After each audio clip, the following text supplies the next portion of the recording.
it is just because we were born with a different skin color that mothers did not have the right to keep their children. Belgian Prime Minister Charles Michel had, only a few years ago, apologized for the gruesome kidnapping of thousands of children born to mixed-race couples during colonial rule in Burundi, DR Congo and Rwanda. This he did on a Thursday, the 4th of April 2019, in a solemn speech. Only just 4 years now this happened, after decades and decades of brutality, precisely over 80 years, and then the overdue festering wounds so many years after, from nothing other than neglecting the atrocities perpetrated on the generations of these Africans that were colonized and oppressed. However, Belgium had not only apologized for the kidnapping, but also for the segregation, deportation, and forced adoption of thousands of children born to mixed-race couples during its colonial rule. The apology is the first time that Belgium has recognized any responsibility for what historians say was the immense harm the country inflicted on the Central African nations, which it colonized for 8 decades. The Prime Minister, Charles Michel, offered the apology in front of a plenary session of Parliament, which was attended by dozens of people of mixed race in the visitors' gallery. Throughout Belgian colonial Africa, this was the Prime Minister speaking on that day of the event. A system of targeted segregation of Métis and their families was maintained by the Belgian state, and acts were committed that violated the fundamental rights of peoples. The term Métis here is used for mixed-race people.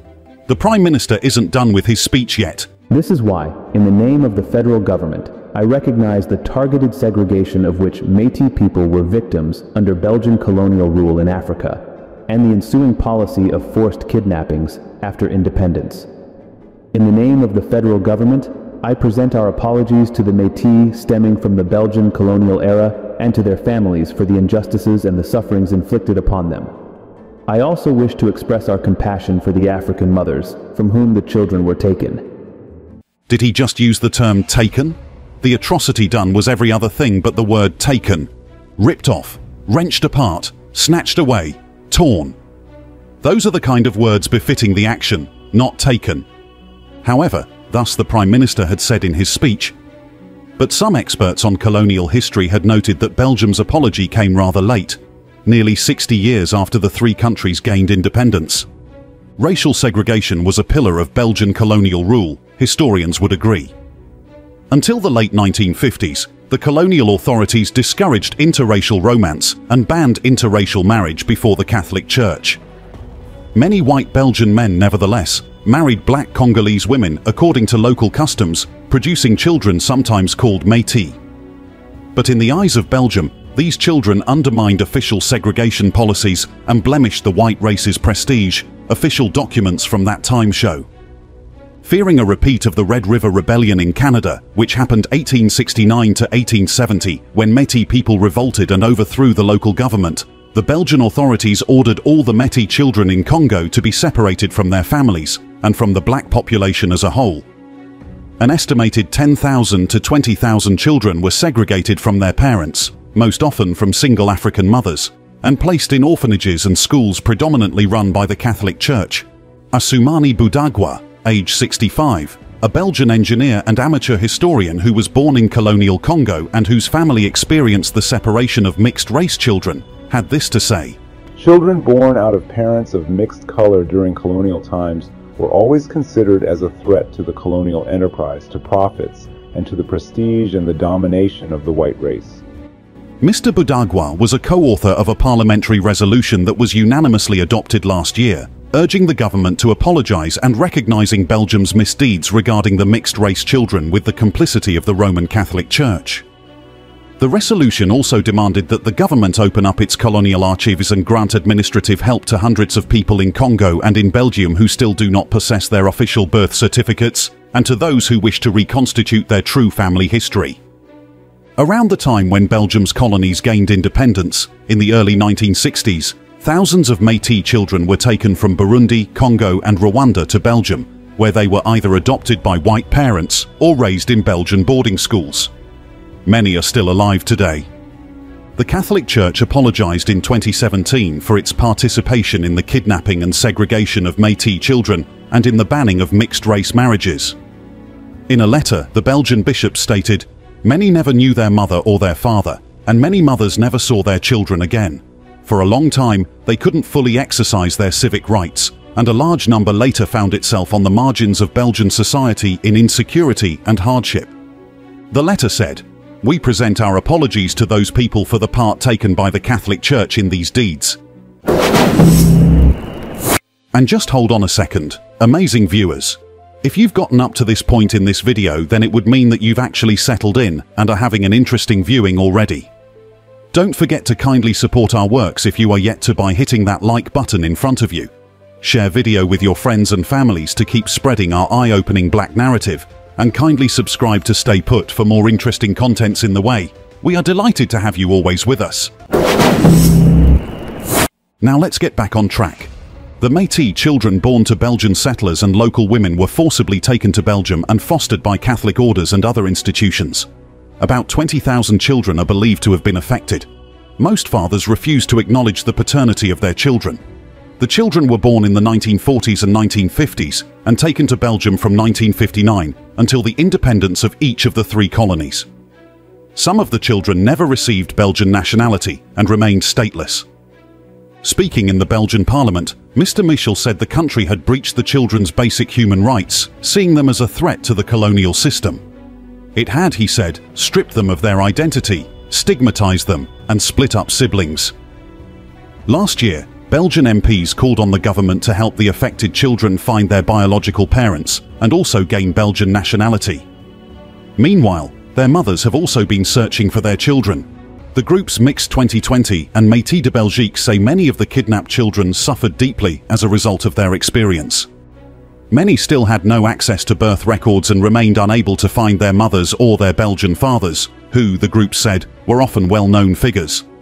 Georges Camanayo, one of the children who were taken to Belgium, said Mr. Michel's apology was the ultimate recognition of an injustice. Monique Bitubingi, 71, has never forgotten how it happened. It was 1953 when the white colonials came for her in Babadi, a village in the Kasai region of what is today the Democratic Republic of the Congo, DRC, then a Belgian colony. She was 4, the child of a black Congolese woman and a white Belgian colonial agent.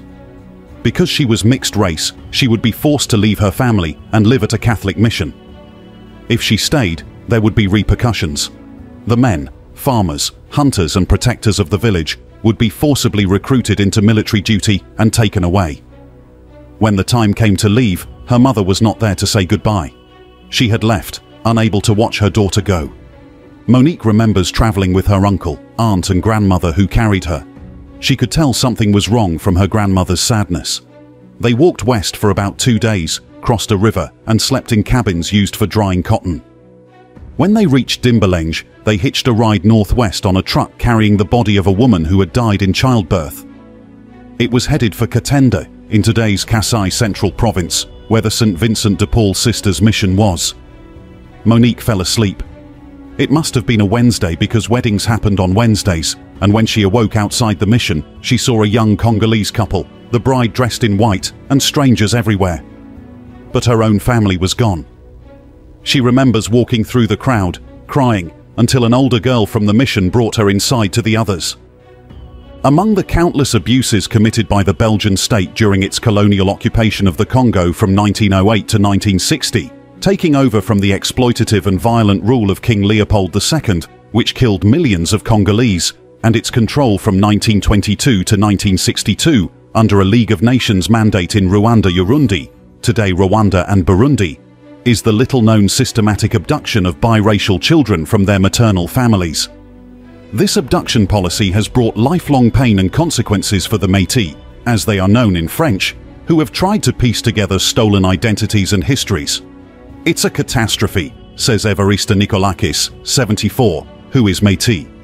When this kind of love is taken away from children, they're going to carry that scar for the rest of their life, Monique says. It's something that cannot be healed like other scars. In March 2018, an 11-point resolution was unanimously adopted by Belgium's federal parliament that recognized this segregation policy and took a big step towards measures enabling Métis to access their personal files, resolve issues faced by many who do not have a birth certificate, and facilitate family reunions. In April 2019, then Prime Minister Charles Michel apologized to mixed-race people for their targeted segregation, abduction, and suffering. The Catholic Church in Belgium has also apologized, but there has been little progress since. Nothing has changed, says the mixed race, aka Métis people. Some Métis have fought for years for recognition and redress. Monique, along with 4 women born between 1945 and 1950, who lived together in the mission, say their racially motivated kidnappings constitute a crime against humanity. In June 2020, just before the 60th anniversary of the DRC's independence, the women, all grandmothers, launched a historic lawsuit against the Belgian state seeking reparations and a reparation law for other survivors. In a country that has yet to confront its brutal colonial history, biracial children stolen from their African mothers more than half a century ago want Belgium to answer for its past, a campaign of systemic racism and abduction, and to address the deep wounds it inflicted. For them, it is a fight not just about the past, but also one to build an equal future. At the Catholic mission, the girls heard daily that they were the children of sin. They were told the devil created the Métis and were baptized separately from the other Congolese children when no one was around to see. The older children took care of the younger girls. They fed and looked after the babies and attended school. They gathered the leaves of sweet potatoes to eat. In the room where Monique slept, at the head of her bed was a wall, and on the other side, a morgue. She heard the mourners every night. In 1960, the DRC became independent. Fearing violence from political turmoil in the wake of independence, the nuns prepared the children to leave for Belgium. But a priest prevented the girls' departure. The nuns left, then returned, until one night when United Nations trucks took them away for good, abandoning the children. It was 1961. Monique was 11. There were some 60 children, including about 10 Métis, orphans and babies left on their own. Some of the babies died. When violence broke out in Kasai between different ethnic groups after independence, Bakwa-Luntu militiamen arrived at the mission saying they would protect the children. Instead, they raped them. Every night for several nights they would put the girls on the ground with their legs open and would use objects on them. They did rotten things to them, things so humiliating and disrespectful, which are not allowed to be said on YouTube. The younger Monique, now 36 of age, sadly narrated the excruciating experience of what her mother and the others had endured. About a week later, a local administrator found families to house the girls. The violence around them continued. Bakwa-Luntu fighters would brandish hands cut from their enemies. Food was scarce. They ate worms and grasshoppers. We are traumatized. The older Monique had said to her questionnaires. I am still having nightmares about that time, and whenever I hear trucks at night, I still think the fighters have returned. It's a whole adolescence taken away. I had no option but to go on. I am trying so hard to be strong. About a year later, in 1962, a Dutch and a Congolese priest took the girls, scarred and skinny, back to the mission. Monique stayed there until she was 17 when she married a Congolese-Portuguese businessman, with whom she had 7 children. She saw her mother every 2 years, but they could never regain what had been lost. It is just because we were born with a different skin color that mothers did not have the right to keep their children. So miserable. In 1981, at 32, she immigrated to Belgium with her family for her children's education. Now, with grown-up children and grandchildren, she feels it is time to speak the truth about colonialism through her experience, to address the lies in school books that paint it as something altruistic, Monique Fernandez says. Her mother and her aunties, as she calls them, believes their story should not be hidden. It's important that the Belgian government recognizes what has happened and that they repair what they have done. A crime has been committed and they need to fix it. This, the older Monique said. However, it would interest you to know that symbols of Belgian colonization in Africa still stand. Painful legacy of colonial past lingers amid landmarks erected during the reign of King Leopold II. Belgium colonized the present-day Democratic Republic of Congo, DRC, during the reign of King Leopold II, who remained on the throne from 1865 to 1909 and declared himself the private owner of a territory 3 times larger than his homeland, calling it Congo Free State and enjoying the recognition of heavyweight Western countries. And until this day, nonetheless, symbols of Belgium's colonial past in Africa still stand. In Brussels.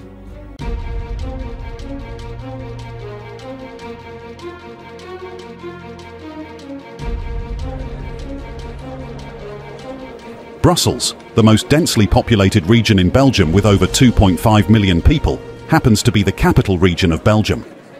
Located in the central portion of the country, Brussels is a part of both the French community of Belgium and the Flemish community. Since the end of the Second World War, this city has been a major centre for international politics and home to numerous international organisations, politicians, diplomats and civil servants. Brussels is, in fact, a major symbol of European status and pride. It happens to be the most important city in the whole of Europe.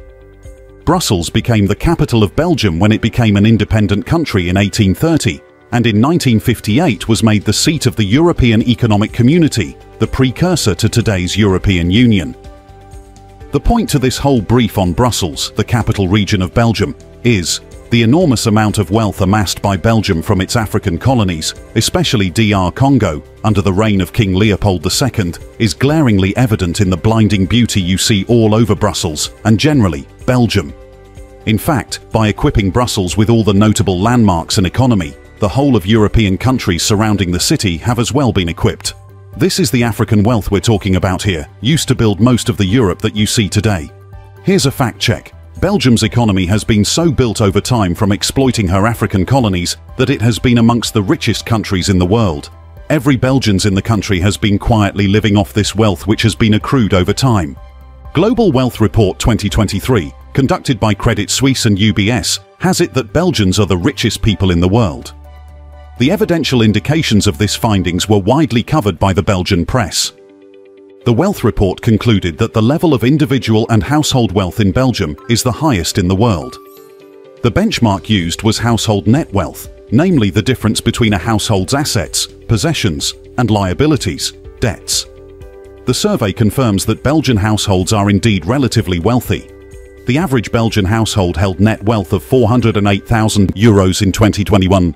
The median value was €242,000, well above that for the euro area, EA, as a whole, and for neighbouring countries such as Germany, France and the Netherlands. The current Belgian king, Philippe, never did at first attempt to set foot in the colony, where scores of Africans were subject to years of oppression through a forceful and deadly labour campaign. Millions were killed during the colonial period, while many others starved and suffered serious disease. Some Africans, who defied the forced labour campaign of the Belgian monarch, had their hands brutally amputated as punishment.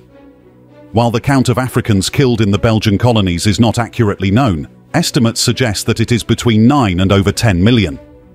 Belgium exploited the riches of the Congo during its colonization, especially rubber. Rubber was only one of the resources for which the Congo was exploited, as many other valuable goods such as copper and timber used in steam engines, as well as oil-rich plants and ivory were also taken to Europe.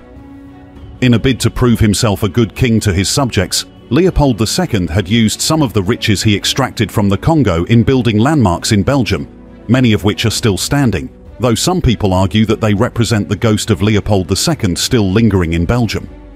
Here are some of the well-known landmarks enacted by King Leopold. 1. The Palace of Justice, aka Palais de Justice.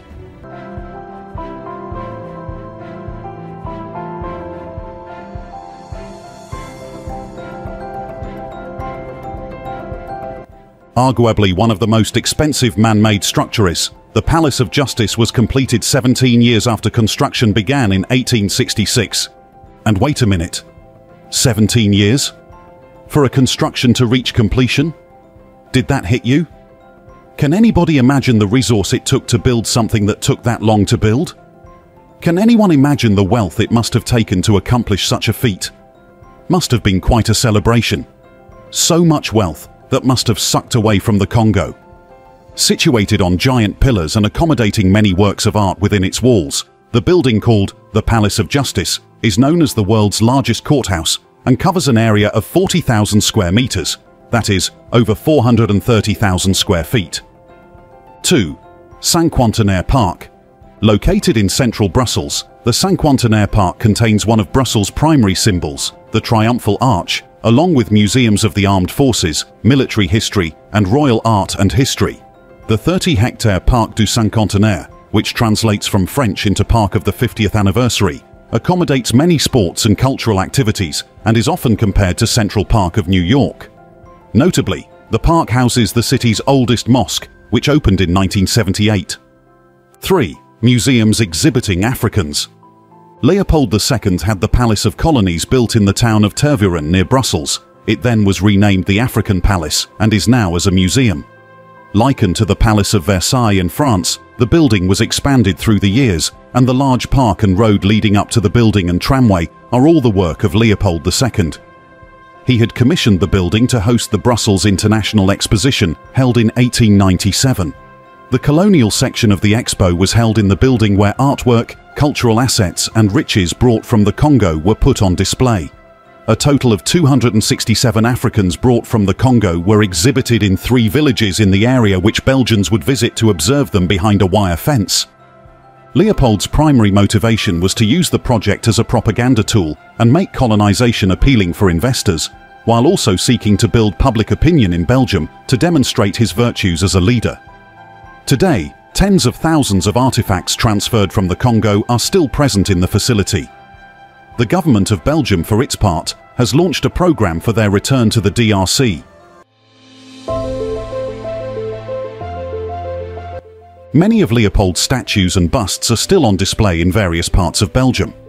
However, some of them were removed 111 years after his death due to anti-racism demonstrations in 2020. During the protests, some demonstrators damaged artwork dedicated to the former Belgian king.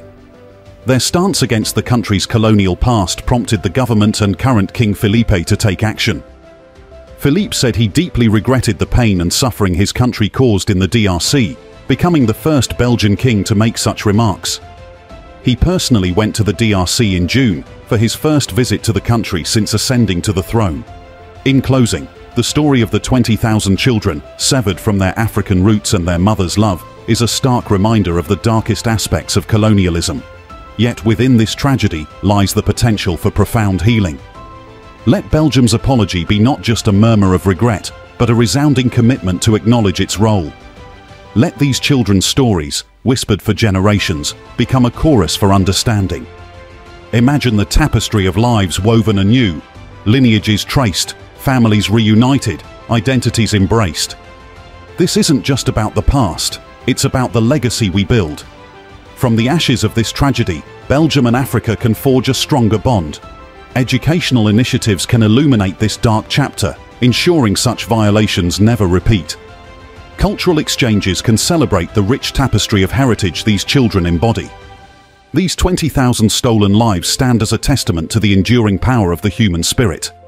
Let their story inspire a future where cultural exchange thrives, where ancestry is a source of strength, and where every child, regardless of origin, feels the warmth of belonging. That brings us to the end of yet another interesting video segment. Did you learn anything new? Feel free to reach out to us in the comment section below if you have any information or thoughts to share. We are always delighted to pick from them.